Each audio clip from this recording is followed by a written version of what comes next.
Philosophie. And what we're going to be talking about is breaking down biases with adversarial product management.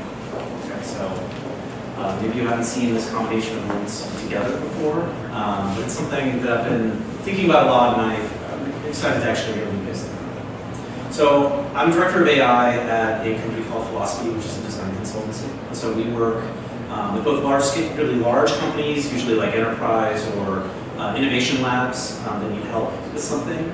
We also work with very small companies. But my role is originally as product strategy, which is an agency term for product management. But I have about 18 years of product management experience and business development experience, so I have sold out occasionally whenever possible. But I've worked at places like Microsoft, Waze, Kayak. I also started my own company, which ended up failing, unfortunately. It was a great experience.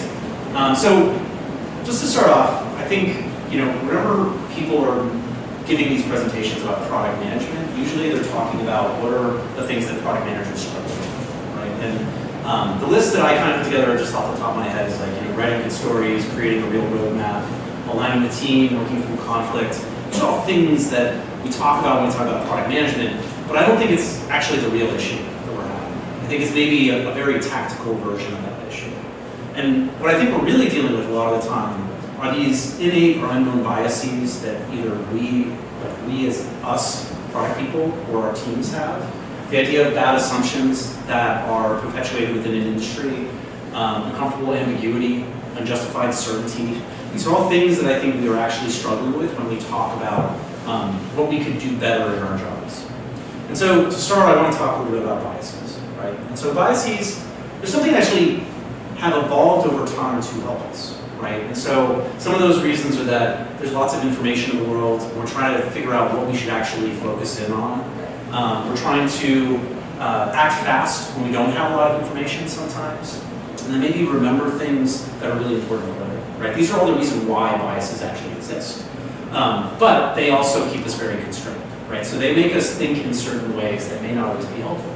And so this is like a list of biases I see that referenced a lot in product management articles, but very quickly, like intentional bias is that whatever you're paying attention to will actually be the thing you care about the most. Confirmation bias is that whatever you do will probably feel like the right thing because you already did it. The one that I love the most, though, is actually blind spot bias, which is basically bias blindness bias. So you don't know what biases you actually have, right? You may have an opinion about where you think your biases are, but you don't really know, right? And that's incredibly interesting to me, because how do you get out of that, right? And then this is like a graphic that shows about 130 different biases, so it's not just those, right? It's lots of them. And then I would also say that it's not even just like a bias, it's like we also create biases through assumptions whenever we're talking about our industries, our businesses, what we believe is true about the world. And so the question next is, okay, well, we know that these biases exist, how do we get rid of them, or how do we de-bias ourselves as a topic? That's the term people use for it. And so this comes from an article that was talking about de-biasing. And so first, all you have to do is a bias is triggered. And then second, you develop awareness of the bias, which seems straightforward, blah, blah, blah. But the truth is the real issue is like, how does that even happen, right? How do you know that you actually have triggered a bias in something? And I think that's the biggest problem that we have. And so the way that I've started to think about this is that adversarial thinking, and I'll talk about what that means, gets us into this mindset that maybe attacks the biases that we have and not allowing us to really move forward with all of the biases or the blindness to these biases that we have. So adversarial thinking comes from a term, and maybe where I was first inspired by this was something called red teaming. Okay, and red teaming is really this concept that comes back from the 1940s or 50s when the US, which was the blue force, was fighting against the Russians, which was the red force. And so whenever you talked about us versus them, it was always blue versus red. Okay? And so red teaming is really this concept that you're playing the adversary in some way. And so there are teams within the military that usually referred to as oppositional force or OP4. Those are red teams, right? So people that pretend to be the enemy to help people train and drill, that's the red team, right? And probably the most famous example of that is actually Top Gun. So those guys that are flying the MiGs, trying to get Top Gun and everything. That's these guys right here. That's the red team in this case. That's the opera group, right? So they fly the equipment that the enemy have. These were actually not real names. They're something else. But they fly the equipment. They use the equipment. They have mindsets. They understand the history, the culture. They really immerse themselves into being the enemy, actually. And so, you know, there's a lot of great resources online about red teaming. Although usually red teaming online is used as a term for people that do a lot of computer security threat modeling or analysis. It's not just pen testing or penetration testing, which is trying to break in somewhere, mostly through computer or technical means, but they actually apply a full spectrum of things, right? So it's basically that you're trying to do whatever your adversary would actually do. So in the case of, say, computer security, yes, you can try to hack into a network, but if you can just like break into a door and steal the server, that's what an enemy would do, or an adversary would actually do. So trying to get into that mode of thinking is really valuable. And so then, you know, the question is like, who is our adversary as product managers, right? There's a lot of things that I kind of went through a cycle of what does that mean to actually have an adversary, if this thinking is helpful. And at first, you know, I think the very obvious thing is to think that competitors are really the adversary to the product manager. And I think that's true in some cases, right? Like when you talk about Lyft versus Uber, there's a clear competitive kind of space where they're very much competing against each other, right? But it's not as often as you think it is. Like, I mean, how many people think that they have like a nemesis in this world from their product? Like a real nemesis or something? Maybe? Okay. I definitely don't. I mean, like, we have people that are in our same space, right? Like, they do similar things to us, but I wouldn't say, like, we're trying to beat them or something like that, right? So the thing after that is it time, right? Like, we talk about startups, we talk about anything. There's always, like, you're burning money and time, you're marching towards kind of the heat death of the universe, and you're not sure what you need to do and when. And so I thought about that a little bit, too, but, you know, the truth is that when you're dealing with an adversarial mindset, it's not necessarily that time is there acting against you, right? It's not actually an adversary. It's more like a resource or a constraint on what you're able to do with life. The one that I had held on to for a very, very long time is actually customer complacency or disinterest, right? The truth is that most people don't really care about your product, right? They probably don't even know your product exists. They probably don't know that you exist. And it's nothing offensive or mean. It's just the fact that they have their lives. They do other things with their lives. And this is a great post that talks a lot about this. But and they think about it from like a job to be done. Like it's actually the progress of the job that people really care about. So it's not you or your product. And it's not even just that disinterest though, because how do you fight disinterest, right? That's another thing I've really struggled with. And so then the last question is it you, actually?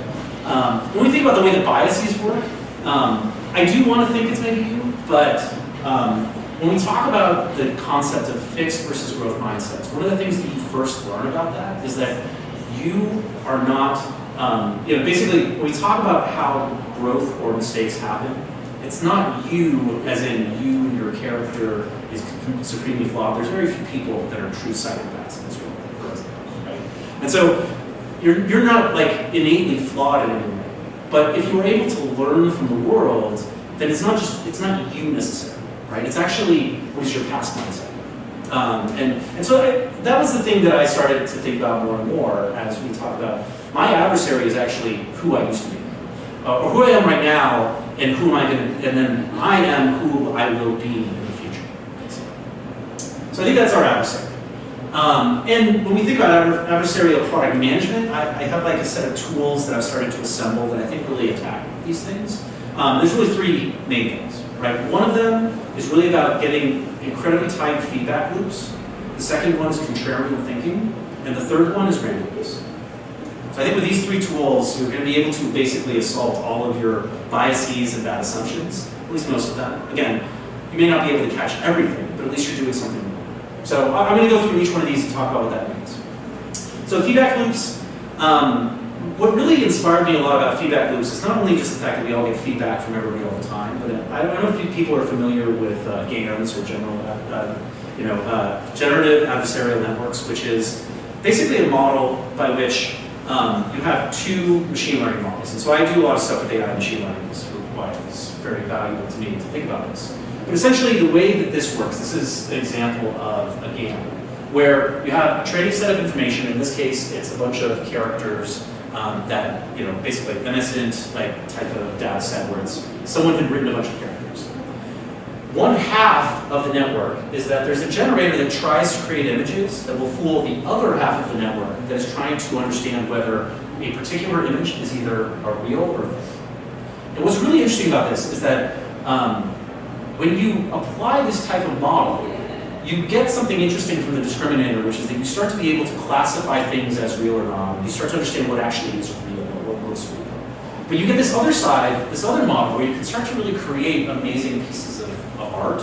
And this is an example of, within the last year, none of these celebrities exist, right? They were trained, this is the generator of a very high-end GAN, generating imagery of what it thinks celebrities look like, right? It's pretty creepy, right? These all look like people that could exist in some way. I mean, you can see weird artifacts with this mirror right here. There's the eyes are a little bit different. Anyway, but it's really, really amazing, right? And the reason why is because this kind of constant pressure and feedback against both of these models. Now, there are issues where this type of model will blow up and one becomes stronger than the other. But what's really, really interesting about this is that when they are well matched, they bootstrap each other up in a way that independently they would not be able to do. And so feedback loops is what I'm really talking about when talking about this. When I've thought a lot about feedback, there's a couple of things that I've ended up looking at. So, I mean, just in general, good feedback tends to be very contextual. So I don't want to make this whole thing about what is good feedback, right? I think good feedback actually is something that you can learn how to do, but not everybody knows how to do, right? And so I don't think it's even so much about how do you give good feedback so much. I'm more concerned about how you actually get feedback. And so, just to be very honest here, this is some feedback I've gotten about my writing. Okay, and so one, I could do with more imagination or inspiration. It feels a bit pedantic, and there's some profanity we need to remove. It's all substance, no style. And please stop using hype topics like AI just for as advertisements. So this is some feedback I've really gotten, right? When I first got this feedback, I was really hurt by it, right? It assaulted me because there were a bunch of things that I had thought about my world that in some way were challenged with this feedback. And Gustavo Rossetti talks about how really good feedback actually is supposed to hurt us. And the reason why is because it makes you rethink something. And so this is a great book. If you ever get a chance to read a book about feedback, this is a really good one. It talks about how you do get good feedback. But more than anything, it talks about how do you accept feedback in a way that is actually helpful. And the reason why that you do feel bad in some ways is because of these triggers that we have inside us. And there's really three of them when it comes to feedback triggers. So one is a truth trigger, right? Which is that you believe something about this world, and now someone is telling you that it's not true, right? That is something that can be very assaulting, especially if it's a core truth that you hold, right?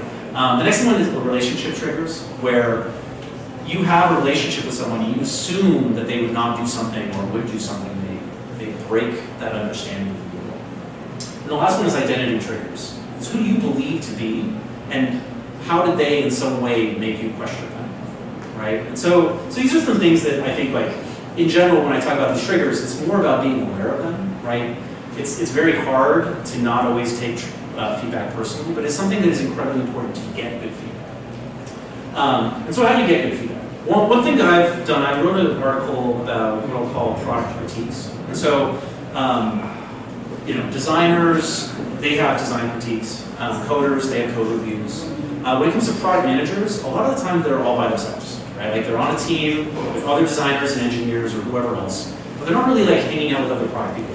Maybe you get together once a week or once every other week to exchange links with each other or something like that. I don't know why it always the product manager always devolves into this articles, but it does for some reason. And so what we did when we started doing these product critiques was people bringing the real work that they're doing. And so when it comes to product people, it's not necessarily code, it's not necessarily designs, but it is documents, right? It's like a proposal, or it's a user story, or it's a presentation. And so bringing those things and then getting feedback in a very particular way is something we found to be really effective. And especially from peer to peer when it comes to product. So, the way that we've structured this is that generally people get 5 minutes to basically, what's the help you need, who's the audience for this, and then pitch it, whatever that document is. It could just be that we all sit in a room for a few minutes and read whatever you provided. After that, it's really up to the person who is getting the critique to just shut up and to listen. There have been some things I've seen, like SenseMaker and some other people that do kind of specialty types of feedback, is they'll actually have the person receiving feedback turn away from the group as they get feedback to kind of reduce some of the challenges around that. We don't do that. We say all these things to each other's faces. But they get 5 minutes of critique from their peers and leaders, and then there's like a voting system on whether you want to continue. And so the rules when it comes to this, right, is the presenters, it's not about selling anything. We're not buying anything from you. Right? Like we're a fellow product person. You don't have to bullshit us. It's about talking less and about showing more. It's about leaving with your own list, basically, but you can choose whether or not you want to take it. Right? And that's maybe one of the most key things about feedback, is that you should always accept feedback. It doesn't mean you have to actually do anything. And then the critiquers, it's really critique and not criticism, right? Like it's not about saying that something sucks. You want to talk about the work, not about the person. You should be asking questions. You shouldn't be making assertions. Right? The truth is like good feedback is actually from the standpoint of how do you help someone understand a context they didn't think of previously, rather than saying, I dislike this. That's not very good. And then finally, don't product in the meeting, so let's not try to solve our problems. That's up to the person to go off. So we found this to be really effective when it came to feedback mechanisms. So that's feedback loops, a very short example of feedback loops. The next thing is contrarian thinking. So contrarian thinking, also known as being devil's advocate, can be real annoying sometimes. I totally understand that. But I think what's really interesting about this, especially about this idea of being contrarian, it comes from a paper that is about dominant logic. This paper was from '86. And what it talks about is this idea that as someone that, say, is a CEO or an executive in a company, and they expand their company into new industries or new businesses or new markets, they believe falsely that the mindsets or models that they used previously also apply to this new industry or this new market. And so when it comes to dominant logic, the idea of being contrarian in this case is that you're actually looking for what are your biggest assumptions about the world, and then trying to flip it on its own. And so we've turned this into an exercise where essentially, are people familiar with private ideation, what that means by any chance? Well, not everybody is. So basically what the dominant logic from our standpoint is that we're trying to identify what is it that people believe the most about the world, and we're going to collect all those things. And so the way we do that is we do something called private ideation, which is where everybody gets usually a pad of post-it notes, and for 5 minutes in this case, they will write down as many assumptions about the way the world works as they can think of, right? It is hard because you don't actually get all of your assumptions, unfortunately. But writing down every single assumption that you have, and you do that privately. And the reason why is you don't want to skew or prime anybody else. You want everybody to bring all of the ideas that are possible. You then deduplicate all of this, you clarify it with people if they have questions, and then you privately vote, which is just like voting essentially, on which things do you believe the most to be true. And then what we do is we take the things that are at the very top of that, and then ideate what we think would be the realistic opposite of those things. So we did a project with Prudential that was focused a lot on kind of freelance workers. And so one of the things that was a dominant logic for them was that they should never sell anything directly to the customer. Right? It's always going to be through employers.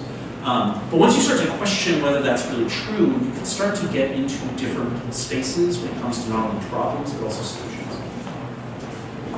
And the second technique that I really like when it comes to being contrarian in some way is what we call pre-warning. So has anybody done people done post-mortems before? Okay. So post-mortems are a really great technique because you're trying to understand what you can learn from the process that you just did. You're trying to learn from the future, right? Pre-mortems are where you're asking everybody to be very, very creative about what could go wrong in the future.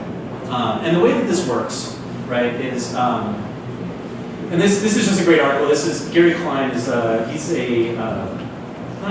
like a forecaster, basically. So it's a great article if you get a chance to read it. But the way that we turn this into an exercise is that in the introduction, what I ask people to imagine is that after this project is done, let's say it's a year from now, right?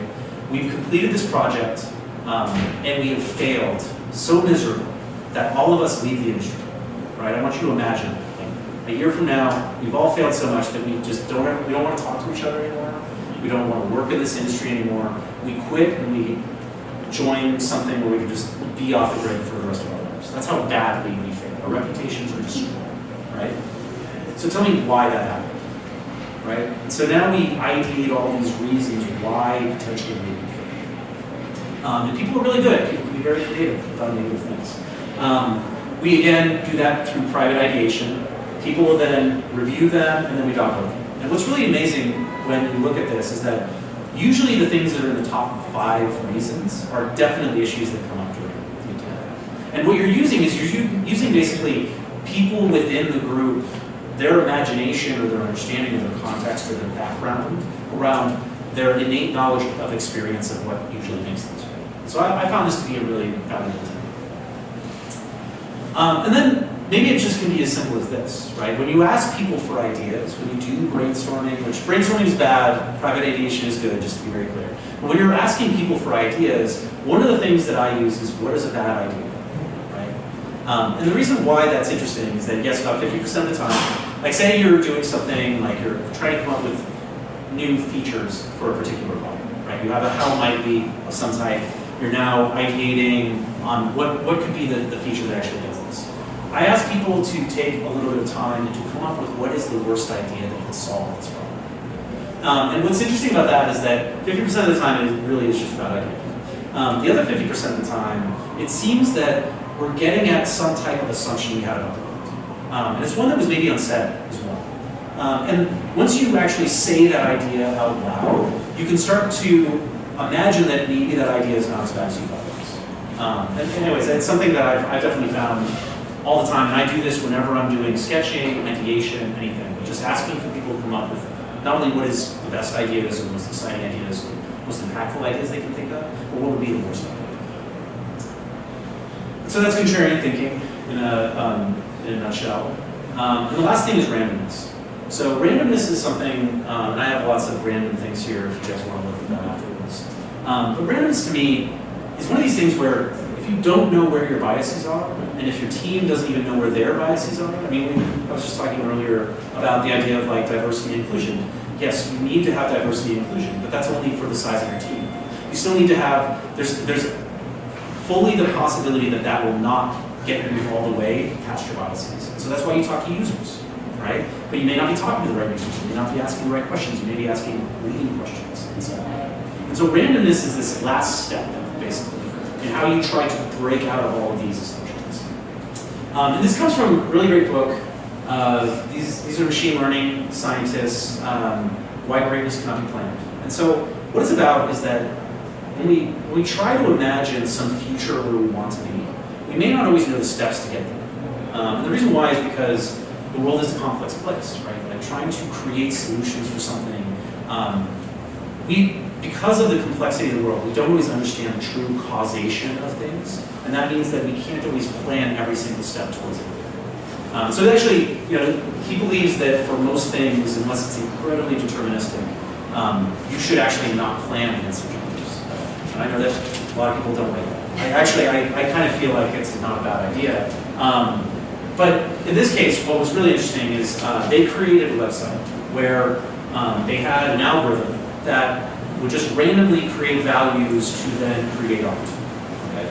And this set of art that's right here was generated after millions and millions of iterations of this, right? And so what their point is that these are all kind of like interesting pictures, right? When they first started off, it was just maybe one color. It was 2 colors, it was like a line or something. But using humans kind of judging novelty and selecting things, and then they would breed the different pictures together to create new things. They got to this point where you could see that there's like a skull, and there's like a beach scene, and there's Saturn, and there's a couple other things. And so if you had tried to do this, though, if you tried to make this butterfly using the system that they have, it probably would have taken forever. Because it needed to be so directed that you had no idea how to get there. And so his whole thing in this sense is basically, how do we start to use, one, our experience and our novelty, the way that we perceive the world, our experience, but then apply it to things that are more real. And so, one way that we try not to miss things, right? And this is Checklist Manifesto. I don't know if you've ever read it. It's really a book that should have been available, probably. It's a really, really smart thing. But what it talks about is that when things are really deterministic, when you really know what the end result needs to be, checklists are really, really good. But unfortunately, a lot of the time, everything that we actually need to do, especially from the standpoint of product people, there's so many things we need to consider that we don't have time actually to check everything that we want to check, right? So we can't devote all of this time to every single decision, trying every single thing that we can think of, and so how do we do it? And so that's where I think this idea of product randomization comes in. And so when we talk about ideation, right, ideation is something that I think is really valuable, and I think this is where we talk about the beginning point of how you have a problem and you need to try to understand what are the possible solutions. This is where randomness and kind of expanding or diverging as much as possible is really helpful.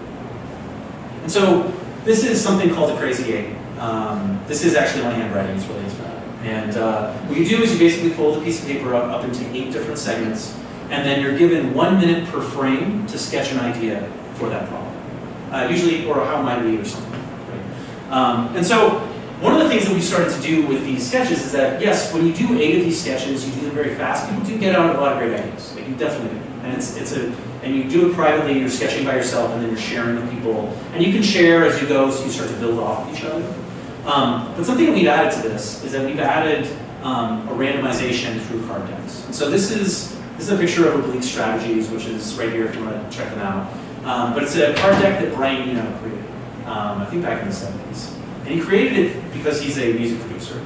For people that would be kind of have writer's block or music block, I don't know what the right word is, but he would then take out this deck and he would pull out a card and he'd give them that card.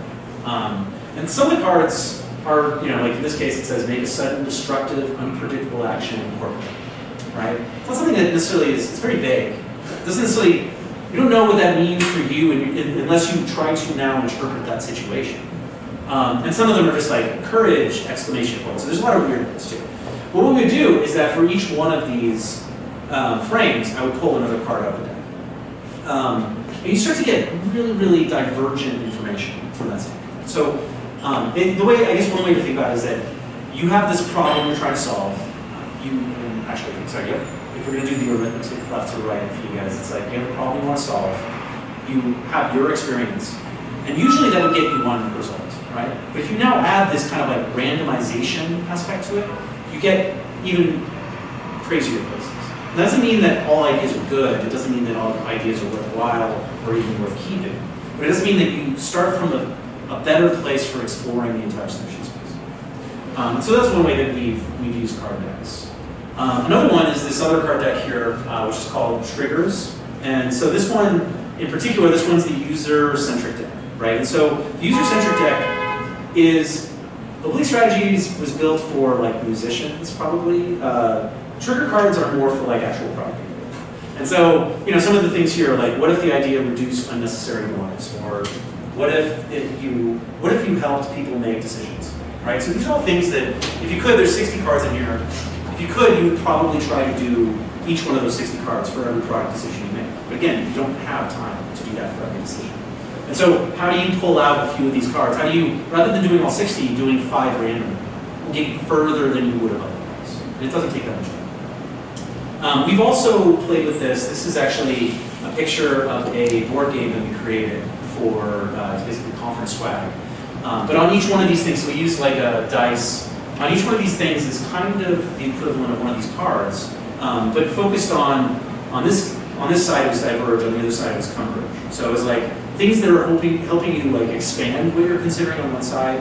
You would go around this, people would be sketching each one of those things for an idea. And then on the other side would be, how are we now removing ideas that maybe don't make sense anymore? So that's one thing that we did. I just was in Minneapolis for a workshop the last 2 days. And so one of the techniques that we used to help out with, so this was basically a workshop to have customers help us understand what features they would like. It's not usually something I would do. I usually don't let my users tell me what features to build, but at least not directly. But we started to use this to basically like, how do you recombine some of these ideas into something that you could imagine to be better? So basically, using these decks of cards, you don't even have to necessarily use these specific decks of cards, right? So we created our own deck of cards. And then I also have like another thing here where you can buy cards that are just blank, and you can just write on them with Sharpies, right? So you can create your own kind of card deck of ideas if you want to. And so this is, I definitely can't draw this well, but that's another thing you can use. So you start to like, if you, for example, you had to consider certain aspects like certain customers, right, or certain segments. If you wanted to like create a way to randomly go through these every now and then, this is something you can use. Another thing that's really interesting is that this is called the WTF engine. It was created by the IFTF, which is the Institute for the Future in California. And so they're like a bunch of futurists, but what this is essentially is this is like a Mad Lib, but with randomized words pulled out of a bunch of different lists. And so I think this is like really amazing. I've used this actually during, we had at a particular university, we were creating a hackathon for engineers and art students to work together. And so not only did we randomly assign them to each other, which they all hated that because they could not work with their friends anymore, but then we randomly generated, basically, they had to create a motorized diorama. Okay, if you guys are familiar with dioramas or like shoebox like models or something like that, I definitely had to create a lot of those when I was a kid. I don't know why exactly. Maybe they were being sold somewhere. But like, what we did is we then gave them a randomized prompt for a diorama that included a famous person, a art style, an activity, and then an Arduino mechanism they moved to. And so none of them made any sense. By the way, none of them made any sense when we generated them. But they came up with some like really, really, really amazing art projects like this. And so this is something you can download. There's a GitHub. If you click on this, you can go to the article. And I'm going to share these slides out, by the way.